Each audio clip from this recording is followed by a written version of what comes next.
Assalamualaikum warahmatullahi wabarakatuh. Sebelumnya perkenalkan, nama saya Dea Rahma Purwanti dengan NPM 23106310300098. Saya adalah mahasiswa semester 1 kelas C, Prodi S1 Akuntansi Fakultas Ekonomi. Saya akan menjelaskan materi yang telah saya pelajari selama mengikuti mata kuliah pengantar literasi digital dengan dosen pengampu Pak Ade Andri Hendriadi. Video ini dibuat untuk memenuhi tugas ujian tengah semester mata kuliah pengantar literasi digital. Nah, di materi pertama saya akan menjelaskan tentang perkembangan generasi web. Apa itu web?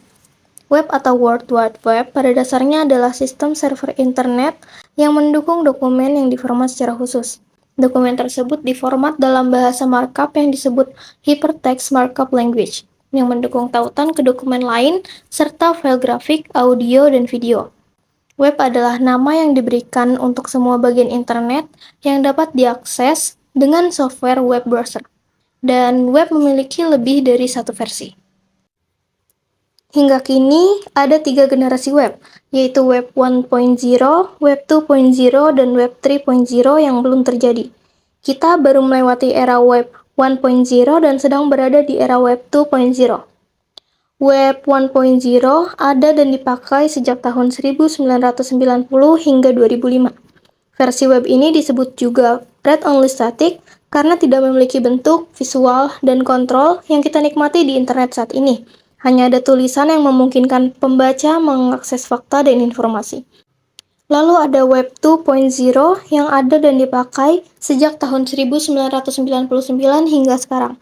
Web 2.0 yang dikenal sebagai Read-Write Interactive diciptakan pada tahun 1999 oleh Darcy Dinussi. Web 2.0 ini mengacu pada budaya partisipatif yang telah tumbuh di internet melalui konten yang dibuat pengguna atau isi buatan pengguna, media sosial, dan aksesibilitas yang tersebar luas. Web 3.0 atau Read Write Trust Variable di masa yang akan datang memungkinkan pengguna berinteraksi, bertukar informasi, dan melakukan transaksi keuangan dengan aman tanpa otoritas atau koordinator terpusat. Hasilnya, setiap pengguna menjadi pemilik konten, bukan hanya pengguna konten. Lalu, berikut beberapa perbedaan di antara Web 1.0, 2.0, dan 3.0. Singkatnya, Web 1.0 adalah website yang bisa dikatakan statis. Web 2.0 bisa dikatakan web dinamis, sedangkan Web 3.0 adalah website yang berfokus pada layanannya dan markup semantik. Lalu ini adalah beberapa sumber referensi yang telah saya gunakan. Di materi kedua, saya akan menjelaskan tentang perangkat lunak sistem. Apa itu software? Software atau perangkat lunak sistem merupakan salah satu perangkat yang dibutuhkan dalam menjalankan komputer. Perangkat lunak adalah perangkat yang tidak dapat dilihat dan disentuh secara langsung, namun dapat dioperasikan oleh user atau penggunanya. Perangkat lunak komputer merupakan sekumpulan data elektronik yang disimpan dan diatur oleh komputer. Data elektronik yang disimpan oleh komputer itu dapat berupa program atau instruksi yang akan menjalankan suatu perintah. Perangkat lunak disebut juga sebagai penerjemah perintah-perintah yang dijalankan pengguna komputer untuk diteruskan atau diproses oleh perangkat keras. Melalui software atau perangkat lunak inilah suatu komputer dapat menjalankan suatu perintah. Ada pula beberapa tokoh yang mendefinisikan perangkat lunak. Menurut Roger, perangkat lunak merupakan perintah program komputer yang bila dieksekusi memberikan fungsi dan unjuk kerja seperti yang diinginkan. Sedangkan menurut Melvin, perangkat lunak berfungsi sebagai pengatur aktivitas kerja komputer dan semua instruksi yang mengarah pada sistem komputer. Perangkat lunak menjembatani interaksi user dengan komputer yang hanya memahami bahasa mesin. Software dibagi menjadi dua, yaitu embedded system dan operating system. Embedded system atau sistem tertanam merupakan sistem komputer khusus yang dirancang untuk menjalankan tugas tertentu, dan biasanya sistem tersebut tertanam dalam satu kesatuan sistem. Berikut adalah contoh dari embedded system. Yang pertama ada mesin cuci otomatis, lalu mesin ATM, jam tangan digital, sistem GPS, alat pacu jantung, dan televisi. Operating system atau sistem operasi adalah sistem yang terdiri dari berbagai komponen kerja yang digunakan untuk memanfaatkan suatu mesin. Pada dasarnya, setiap mesin pasti memiliki sistem untuk mengoperasikannya. Berikut adalah contoh dari operating system. Ada Linux, iOS, Android, dan Microsoft Windows. Berikut ada pula referensi yang telah saya gunakan. Di materi ketiga ini, saya akan menjelaskan tentang aplikasi pencatat keuangan. Aplikasi pencatat keuangan adalah perangkat lunak yang dirancang untuk membantu seseorang atau bisnis untuk melacak dan mengelola transaksi keuangan mereka. Tujuan utama dari aplikasi ini adalah memberikan pemahaman yang lebih baik tentang keuangan mereka, memantau pengeluaran dan pendapatan, serta membantu merencanakan dan mengatur anggaran dengan lebih efektif. Lalu ada pula aplikasi pencatat keuangan berbasis web. Aplikasi pencatat keuangan berbasis web adalah perangkat lunak yang digunakan untuk mencatat dan mengelola uang secara daring atau melalui internet. Dengan kata lain, aplikasi ini dapat diakses dan digunakan melalui browser tanpa perlu mengunduh atau menginstal perangkat lunak tambahan di komputer atau perangkat seluler. Aplikasi ini menyimpan data dan informasi keuangan di cloud, yang berarti kita dapat mengaksesnya dari mana saja dengan koneksi internet. Berikut merupakan beberapa fitur umum dari aplikasi pencatat keuangan. Yang pertama ada pencatatan transaksi, lalu pelacakan rekening, perencanaan anggaran, laporan keuangan, pemantauan utang, pengelolaan investasi, pengingat dan notifikasi, serta keamanan data. Lalu di sini ada beberapa referensi yang telah saya dapatkan dari internet. Di bab selanjutnya, saya mempelajari tentang perangkat input dan output. Perangkat input dan output adalah suatu sistem yang ada pada komputer. Komputer adalah sistem yang terdiri atas berbagai komponen tertentu. Komponen tertentu tersebut nantinya akan saling dihubungkan dan bekerja sama untuk melakukan proses sehingga mampu menghasilkan informasi. Secara umum, fungsi dari komputer adalah menerima, mengolah, dan menghasilkan keluaran data berbentuk informasi, baik itu berupa teks, audio, gambar, maupun video. Data yang ditampilkan sebagai teks, suara, klik, sentuhan, atau yang lainnya dari peranti masukan, kemudian akan diproses oleh Central Processing Unit atau CPU untuk menghasilkan output berupa tampilan informasi, sinyal reaksi, dan lain-lain. Perangkat input dan output adalah bagian sistem mikroprosesor yang berfungsi menghubungkan dan menyambungkan alat atau perangkat luar dengan komputer. Yang pertama kita akan mempelajari perangkat input. Perangkat input adalah perangkat masukan untuk unit komputer yang cara kerjanya memberikan perintah secara langsung dengan menghasilkan informasi berbentuk digital kepada para penggunanya. Ada berbagai macam perangkat keras berjenis input yang diciptakan untuk komputer. Berikut ini adalah beberapa perangkat input yang sering digunakan. Yang pertama ada keyboard. Keyboard merupakan salah satu perangkat berjenis input yang berfungsi untuk memasukkan data berupa teks seperti huruf, angka, simbol, dan lain sebagainya. Dan sebagai perangkat input yang telah mengalami beberapa perkembangan, keyboard komputer memiliki berbagai varian port, dari port serial, PS2, USB, hingga wireless. Meskipun ada banyak jenis port keyboard, tetap saja keyboard tergolong sebagai perangkat input. Keyboard pertama kali ditemukan pada tahun 1868 oleh Christopher Soles, seorang jurnalis dan investor dari Amerika Serikat. Namun, keyboard saat itu sangat jauh berbeda dengan keyboard QWERTY yang ada sekarang. Yang kedua ada mouse. Mouse merupakan alat menunjuk pada perangkat komputer. Biasanya, penunjuk ini dapat dilihat di monitor saat kita mengoperasikan komputer. Selain itu, mouse juga umumnya dilengkapi dengan tombol klik kanan dan kiri yang gunanya sebagai pengganti tombol enter dan select pada komputer. Ada beberapa jenis mouse, diantaranya yaitu mouse serial, mouse PS2, mouse trackball, mouse optical, mouse USB, mouse wireless, dan mouse gaming. Lalu yang ketiga ada scanner. Scanner juga termasuk sebagai perangkat input yang didesain untuk menyalin teks maupun gambar grafis dan kemudian dapat disimpan dalam bentuk file di komputer. Lalu keempat ada mikrofon, yang berfungsi sebagai perangkat input audio. Yang kelima ada webcam atau kamera yang biasanya terdapat di bagian atas komputer yang berfungsi sebagai alat pengambil gambar maupun video. Nah, yang selanjutnya ada flash disk. Flash disk adalah sebuah alat penyimpanan data eksternal yang dihubungkan port USB yang mampu menyimpan berbagai format data dan memiliki kapasitas penyimpanan yang cukup besar. Yang ketujuh ada barcode reader yang merupakan alat pemindai optis yang dapat membaca barcode yang sudah tercetak. Barcode reader ini mengubah kode bar tersebut menjadi data elektrik, kemudian mengirimkannya ke komputer dengan format data yang sederhana. Selanjutnya ada trackpad. Trackpad ini mirip dengan mouse, tetapi terintegrasi dalam laptop dan perangkat seluler. Selanjutnya ada touchscreen, merupakan layar yang dapat menerima input langsung dari sentuhan jari atau stylus. Yang terakhir ada joystick. Joystick adalah perangkat yang dapat digunakan dalam permainan dan aplikasi yang memerlukan kendali analog. Joystick mulai dikenal pada abad 20-an. Ada beberapa jenis joystick. Di antaranya adalah pedal controller, racing wheel, airplane controller, Metal Trick TD, Atari, dan joystick analog.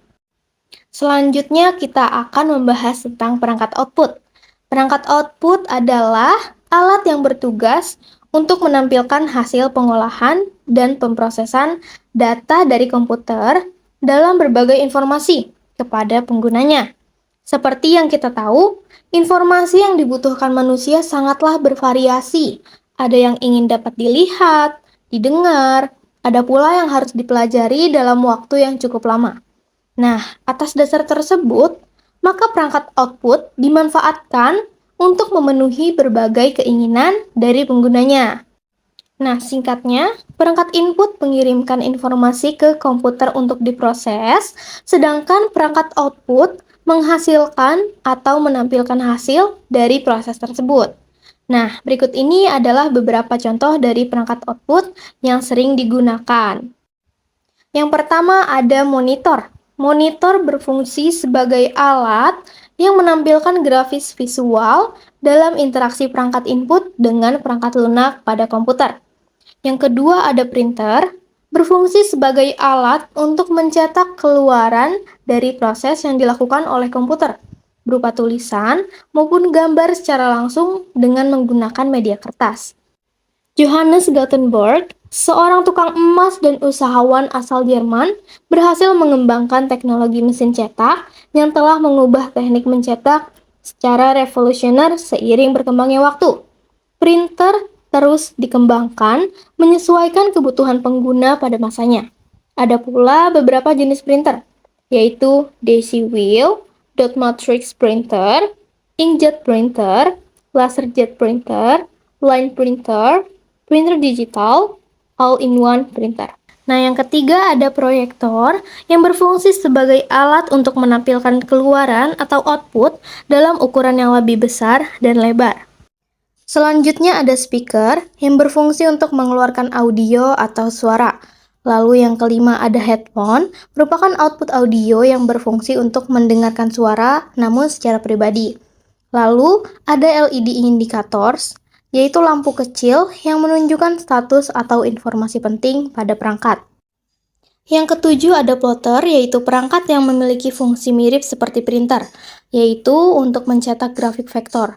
Perangkat ini menggunakan spidol, pensil, pena, atau alat tulis lainnya untuk menggambar banyak garis ke atas kertas daripada serangkaian titik-titik seperti printer tradisional. Lalu selanjutnya ada flat panel display, atau yang sering disingkat sebagai FPD.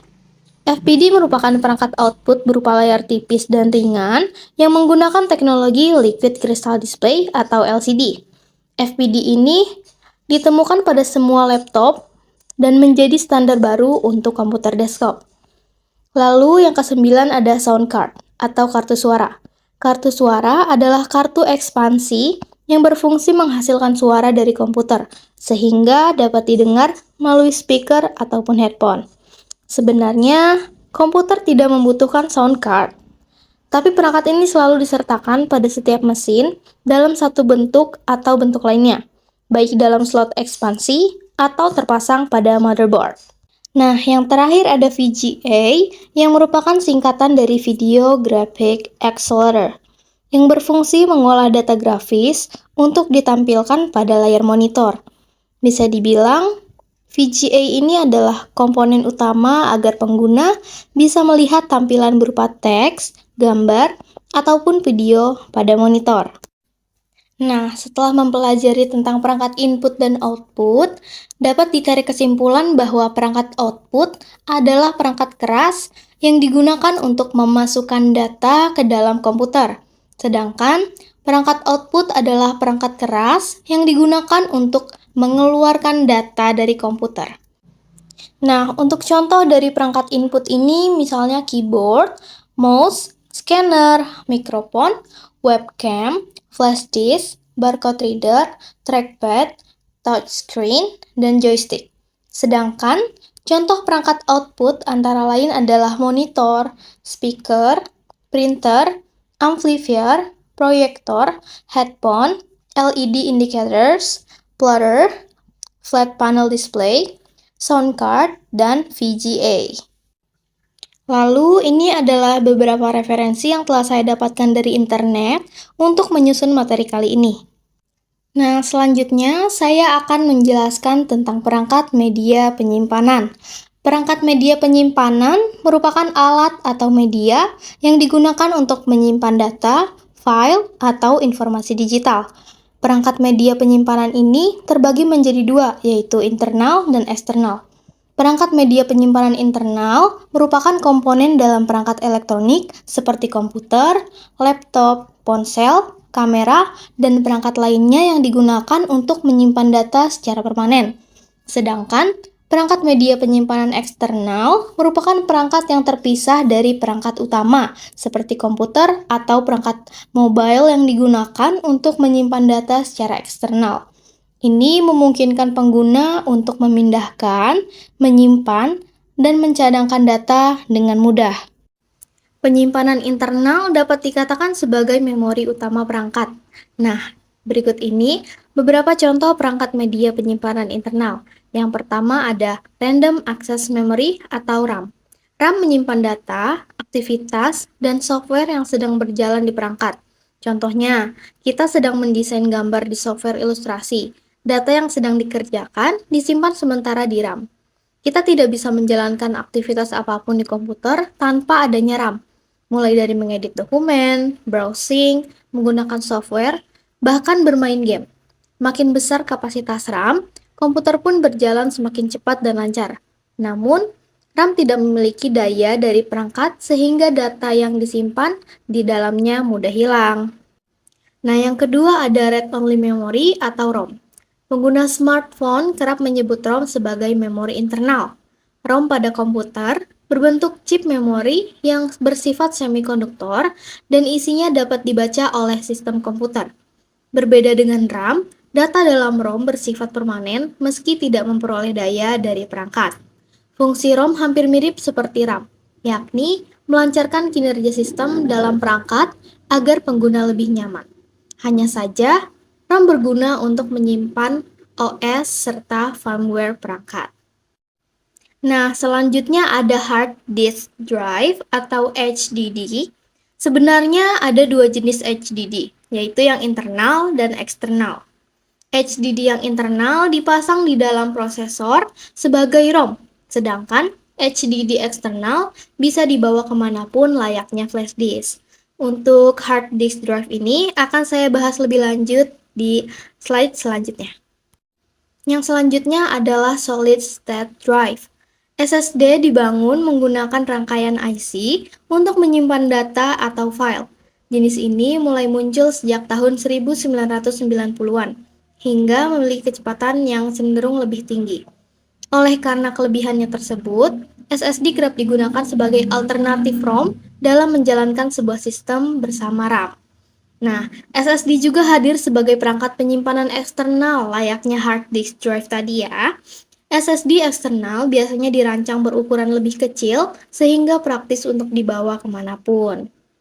Nah, contoh yang kelima ada eMMC atau Embedded Multimedia Card. Yang keenam ada UFS atau Universal Flash Storage. Yang ketujuh ada NAND atau Flash Memory Chips. Yang kedelapan ada CD atau DVD atau Blu-ray Burner. Nah, yang kesembilan ada Cloud Storage. Yang kesepuluh ada Tape Drives.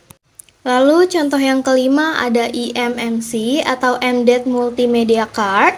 Yang keenam ada UFS atau Universal Flash Storage. Yang ketujuh ada NAND Flash Memory Chips. Yang kedelapan ada Internal Memory Cards. Yang kesembilan ada M2 SSD. Yang kesepuluh ada NVMe. Nah, selanjutnya perangkat media penyimpanan eksternal. Jenis penyimpanan eksternal tidak selalu sama setiap zamannya. Pada zaman dahulu, disket menjadi salah satu memori eksternal terpopuler, tetapi sekarang mulai dilupakan. Nah, untuk contohnya, yang pertama ada flash disk. Bentuk flash disk memang kecil, tetapi tersedia dalam berbagai macam kapasitas ukuran, mulai dari 512 MB hingga 2 GB.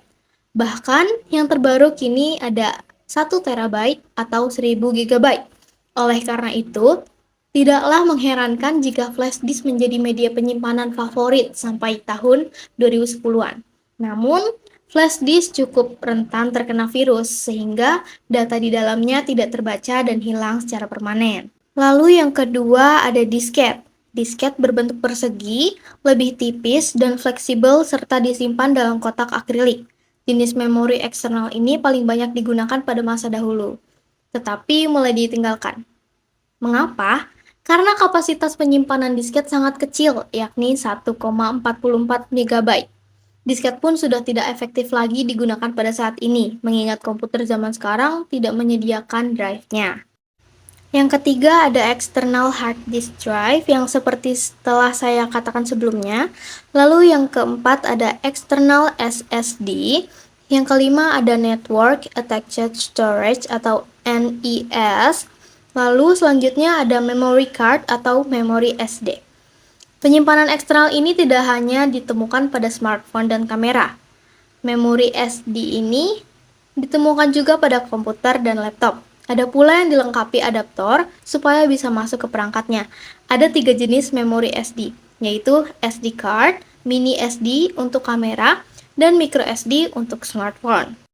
Yang ketujuh ada NAND Flash Memory Chips. Yang kedelapan ada CD, DVD, atau Blu-ray Burner. Nah, CD ini berbentuk seperti cakram optik dan terdiri dari beberapa jenis, yaitu CD-ROM, CD-WORM, dan CD-Airway. CD-ROM dan CD-WORM hanya bisa digunakan untuk satu kali burn data, tidak seperti CD-Airway yang proses burn-nya dapat dilakukan berulang kali.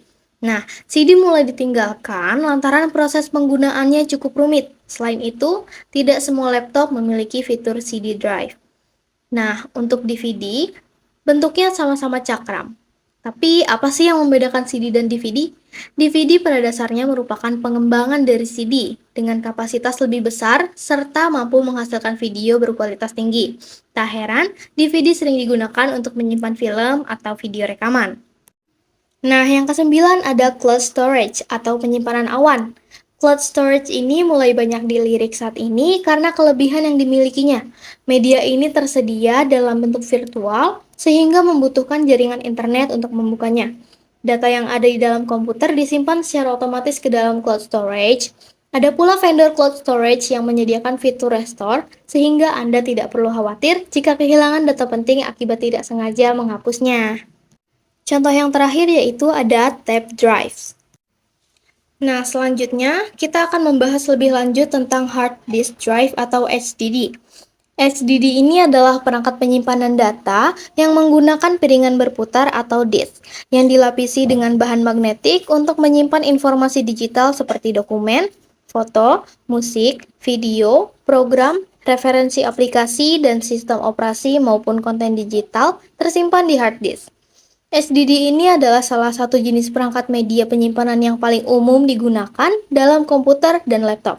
Selain itu, hard disk drive yang sering juga disebut dengan hard drive, hard disk, dan HDD ini adalah perangkat penyimpanan data non-volatil.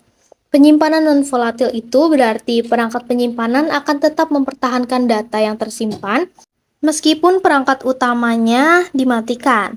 Semuanya yang dapat disimpan di hard disk diukur berdasarkan ukuran file.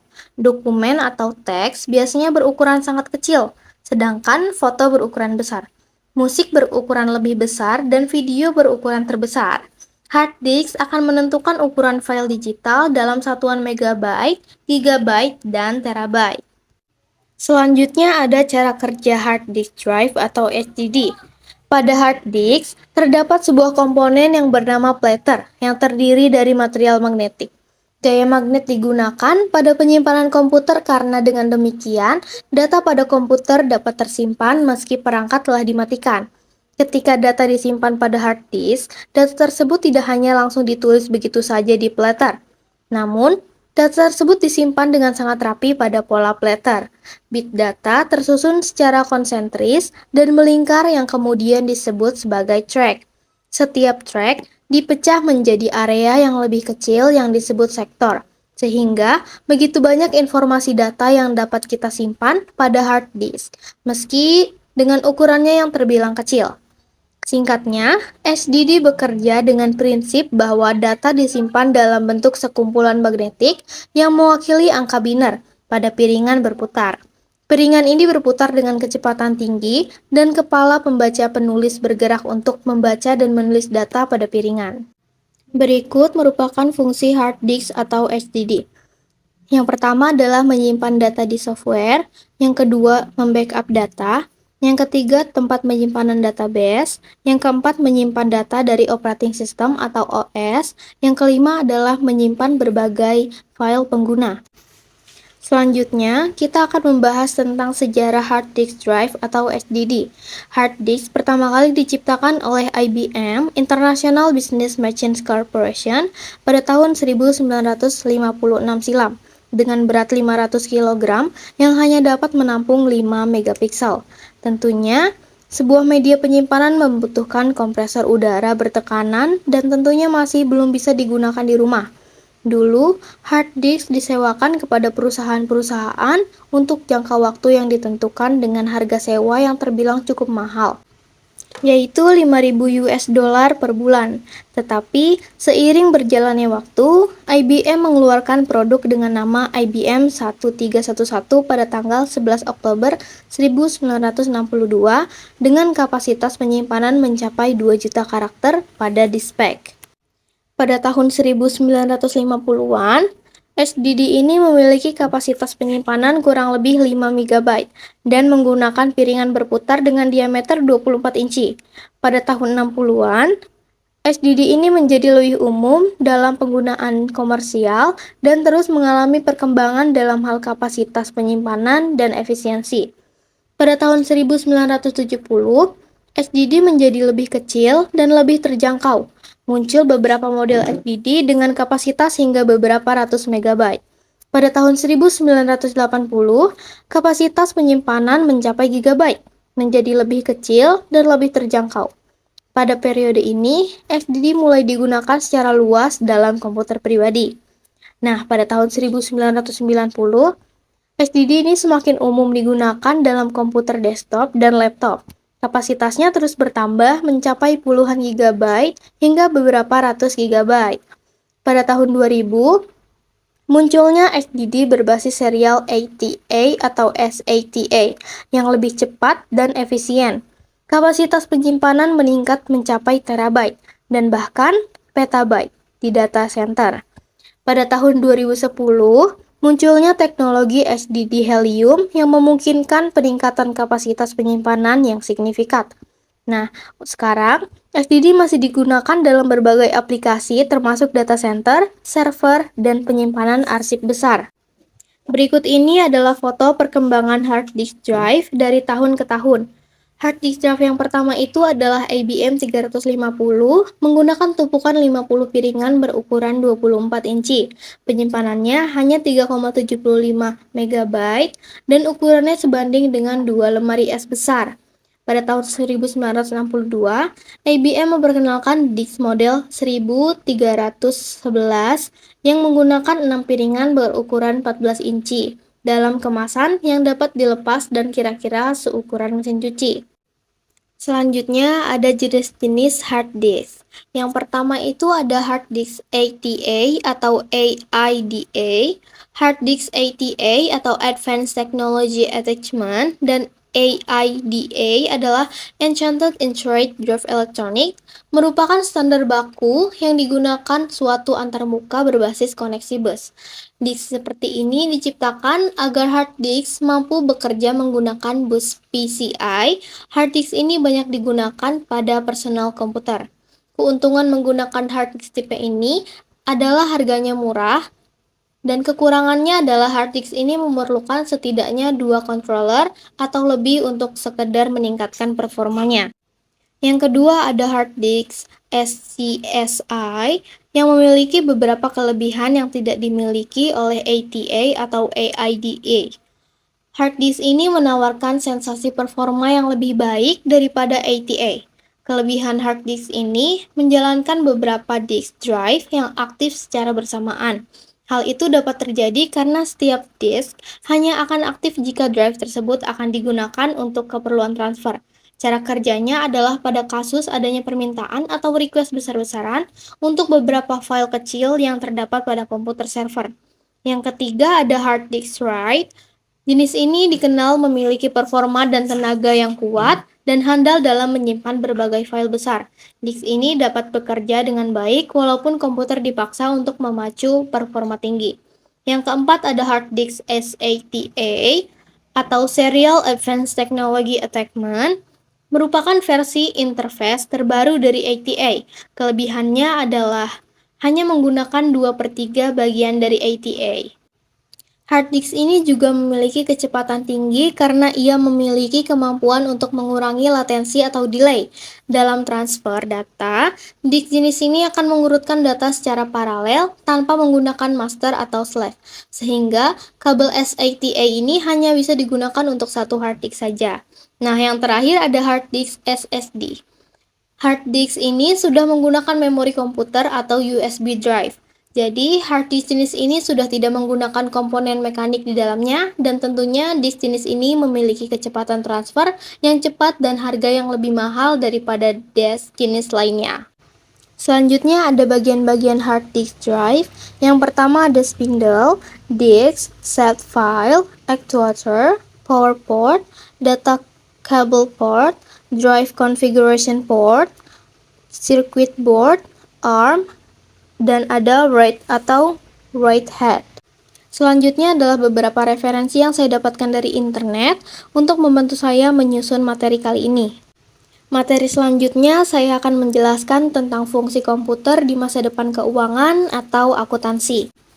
Kemajuan teknologi saat ini merupakan hasil karya dari beberapa ahli untuk menciptakan sebuah perkembangan baru di bidang-bidang lainnya. Kita tahu bahwa banyak manfaat yang diberikan oleh teknologi komputer bagi manusia. Komputer merupakan salah satu objek yang mempunyai kelebihan dan kekurangan tersendiri. Di era globalisasi ini, sudah tidak asing di setiap waktunya manusia membutuhkan kebutuhannya dengan teknologi selain mempermudah pekerjaannya. Teknologi komputer mempersingkat dan mengumpulkan berbagai informasi yang didapatnya. Selanjutnya kita akan membahas tentang komputer akuntansi. Komputerisasi akuntansi adalah sebuah sistem akuntansi di mana komputer sebagai teknologi untuk menjalankan aplikasi yang digunakan dalam mengolah transaksi akuntansi dan sekaligus untuk menghasilkan laporan keuangan dalam sebuah perusahaan. Manfaat komputer di bidang akuntansi sangat banyak, antara lain dapat mengerjakan siklus akuntansi mulai dari jurnal, buku besar, neraca lajur, laporan keuangan, sampai neraca saldo penutupan secara cepat dan akurat dengan menggunakan komputer berbasis akuntansi. Adapun berbagai keuntungan sistem komputer di bidang akuntansi dibandingkan dengan sistem manual atau tulis tangan. Sistem komputer memberikan banyak keuntungan, di antaranya Yang pertama adalah kecepatan. Sistem komputer dapat menghasilkan informasi yang jauh lebih cepat bila dibandingkan dengan sistem manual, karena komputer dapat melaksanakan pekerjaan pada saat yang bersamaan dengan kecepatan tinggi. Lalu yang kedua ada volume hasil. Sebagai akibat proses pengerjaan yang cepat, maka volume transaksi yang dapat diolah menjadi jauh lebih banyak dan volume hasil yang dapat diperoleh juga semakin banyak. Yang ketiga ada pencegahan kekeliruan. Tingkat ketelitian komputer jauh lebih tinggi daripada ketelitian manusia. Oleh karena itu, pemakaian komputer akan sangat banyak mengurangi kekeliruan. Selain itu, sistem komputer juga dilengkapi dengan berbagai cara untuk mencegah terjadinya kekeliruan. Yang keempat ada posting otomatis. Bila kita menggunakan sistem akuntansi dengan komputer, maka posting akan dilakukan secara otomatis. Hal ini sangat mengurangi pekerjaan pembukuan. Selain itu, tingkat ketelitiannya pun jauh lebih tinggi. Pemakaian komputer menjamin posting dilakukan secara tepat. Lalu ada penyusunan laporan otomatis.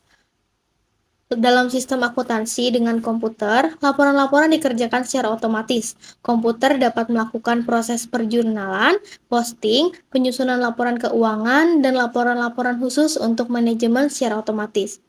Lalu, ada pencetakan dokumen otomatis. Sistem komputerasi dapat mengerjakan berbagai dokumen yang digunakan dalam perusahaan seperti faktur, laporan piutang bulanan, cek gaji, dan laporan pendapatan. Berikut ini merupakan contoh aplikasi program atau software akuntansi.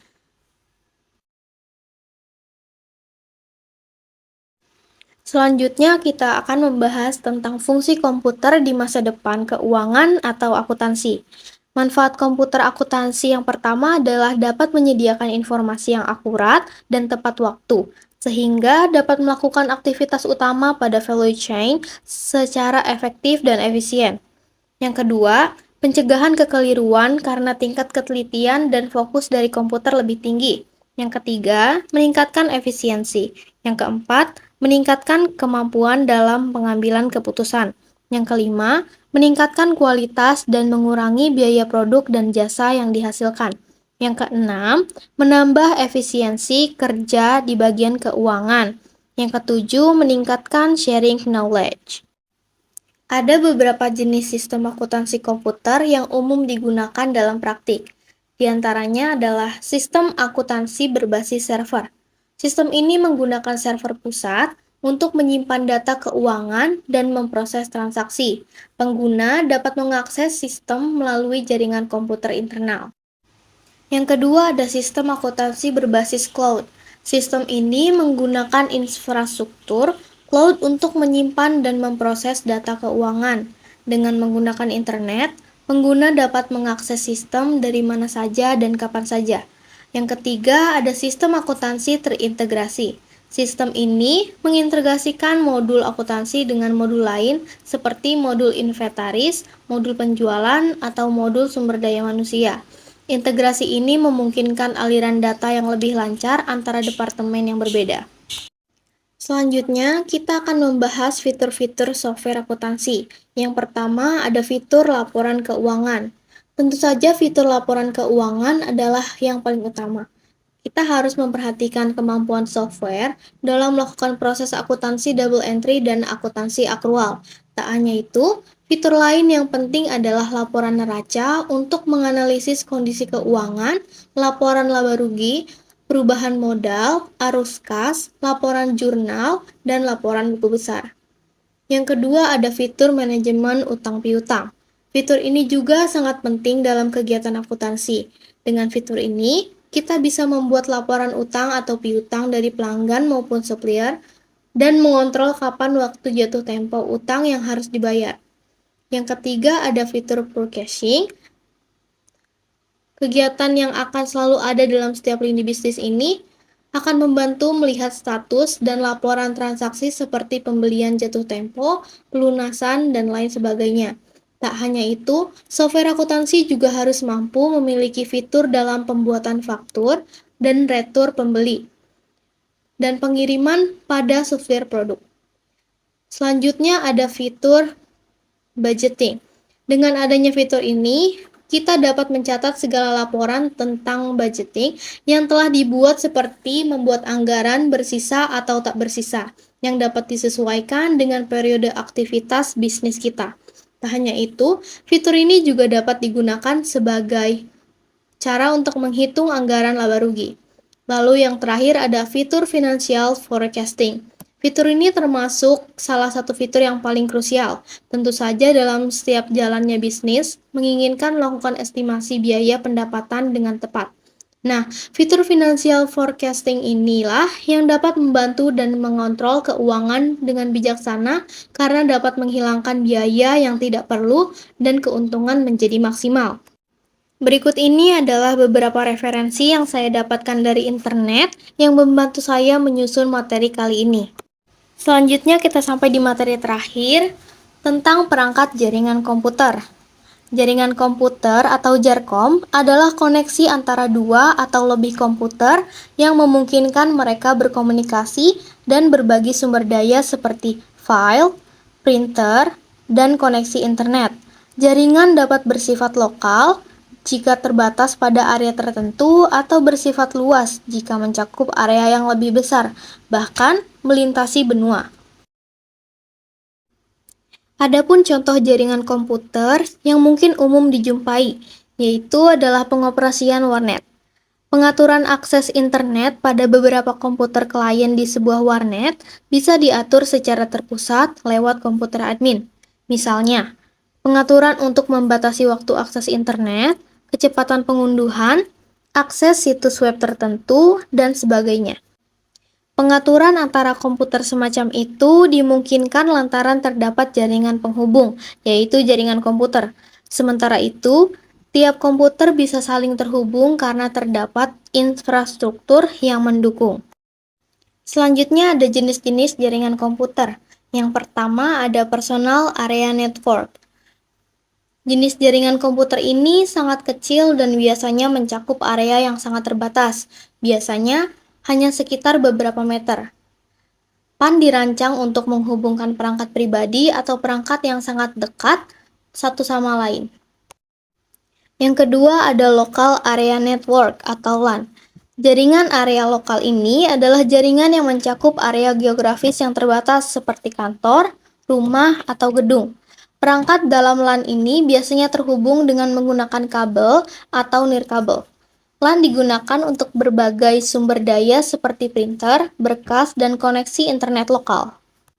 Selanjutnya ada Campus Area Network, adalah jenis jaringan komputer yang dirancang untuk mencakup area yang lebih besar daripada Local Area Network atau LAN, tetapi masih terbatas pada lokasi tertentu seperti kampus universitas, sekolah, perusahaan besar, atau kompleks bangunan kantor yang besar.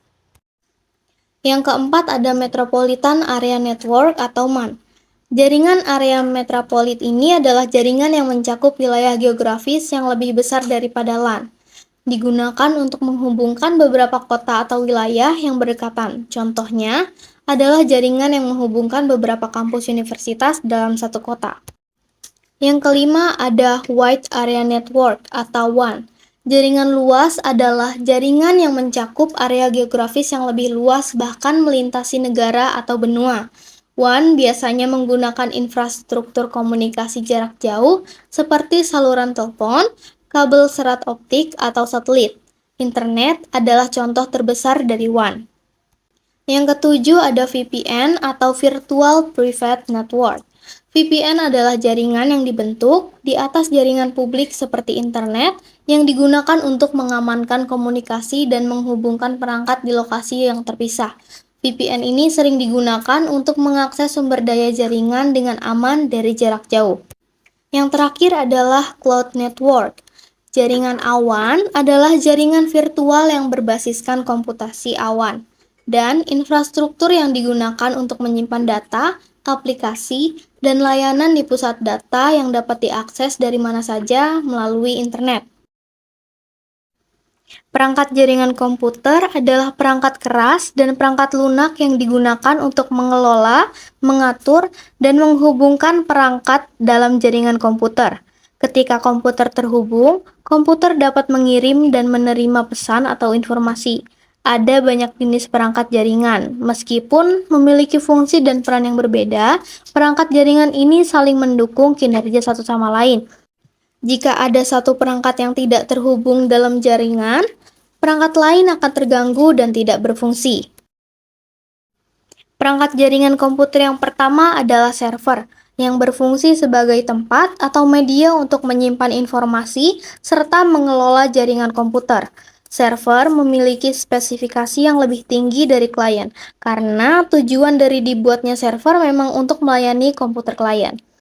Yang kedua ada Network Interface Card, dapat disebut juga dengan LAN card, expansion board, yang digunakan supaya komputer dapat terhubung dengan jaringan. Ethernet terbagi menjadi 4 jenis, yaitu Ethernet 10 MB per detik, Fast Ethernet 100 MB per detik, Gigabit Ethernet atau 1000 MB per detik, dan 10 gig atau 10.000 MB per detik. Yang ketiga ada kabel jaringan yang merupakan media untuk menghubungkan satu perangkat dengan perangkat yang lain. Terdapat beberapa jenis kabel untuk pembuatan saluran jaringan, di antaranya adalah kabel coaxial, fiber optik, dan twisted pair. Yang keempat ada switch, merupakan perangkat jaringan komputer yang berfungsi untuk menghubungkan beberapa komputer. Secara fisik, bentuk dari switch sama dengan hub. Namun, jika dilihat dari sisi logika, switch sama dengan bridge. Switch memiliki dua tipe, yaitu unmanaged switch yang merupakan tipe termurah dan managed switch yang merupakan tipe termahal. Yang kelima adalah router, yaitu perangkat jaringan komputer yang berfungsi untuk menghubungkan jaringan LAN ke dalam suatu jaringan WAN, serta mengelola lalu lintas dari data di dalamnya. Router dapat menentukan jalur terbaik karena memiliki tabel routing untuk melakukan pencatatan terhadap semua alamat dalam jaringan. Yang keenam ada Bright, adalah sebuah piranti yang digunakan untuk meneruskan lalu lintas antara segmen jaringan berdasarkan informasi pada sebuah data link. Bright juga memiliki fungsi untuk membagi jaringan yang besar menjadi beberapa jaringan kecil. Yang ketujuh ada modem atau modulator demodulator, merupakan perangkat yang digunakan untuk menghubungkan antara perangkat komputer dengan penyedia layanan internet atau disebut juga dengan Internet Service Provider atau ISP. Yang kedelapan ada repeater, adalah suatu perangkat yang berfungsi untuk memperkuat dan meregenerasi jaringan dan sinyal yang masuk. Repeater berusaha untuk mempertahankan integritas dari sinyal jaringan. Kelemahan dari repeater tersendiri adalah tidak dapat melakukan filter traffic dalam jaringan. Yang kesembilan ada wireless card, merupakan perangkat yang wajib digunakan apabila Anda ingin terhubung dalam jaringan nirkabel. Rata-rata komputer jenis terbaru sudah menggunakan perangkat yang mendukung wireless card. Namun, kita juga bisa menambahkannya sendiri pada komputer. Nah, yang ke-10 ada access point, berfungsi memancarkan sinyal dari router. Sinyal digunakan untuk membuat jaringan WLAN. Access point juga dapat membuat kita terhubung ke jaringan LAN tanpa menggunakan kabel. Kemudian, dari titik akses tersebut dapat dikatakan bahwa dapat menghubungkan dua jaringan yang berbeda, yaitu jaringan nirkabel dan jaringan LAN. Yang ke-11 ada konektor yang merupakan alat vital untuk perangkat komputer. Jika konektor tidak terpasang, komputer tidak dapat berjalan secara optimal. Konektor berfungsi untuk menghubungkan kabel dengan adaptor jaringan. Nah, yang ke-12 ini ada hub, merupakan sebuah perangkat jaringan komputer yang memiliki fungsi dalam membagi server ke dalam jaringan yang lain. Cara kerja dari hub yaitu dengan cara proses menyalin data dari suatu sumber yang sudah tersambung dengan sebuah port yang terdapat pada hub tersebut. Di sini kita bisa melihat beberapa contoh gambar dari router, wireless card, LAN card, bridge, modem, dan hub.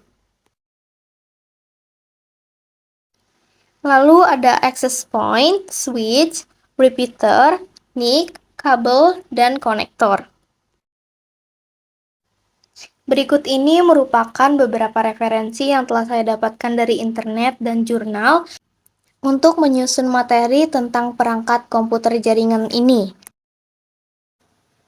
Mungkin hanya sekian yang bisa saya sampaikan. Kurang lebihnya mohon maaf. Wassalamualaikum warahmatullahi wabarakatuh.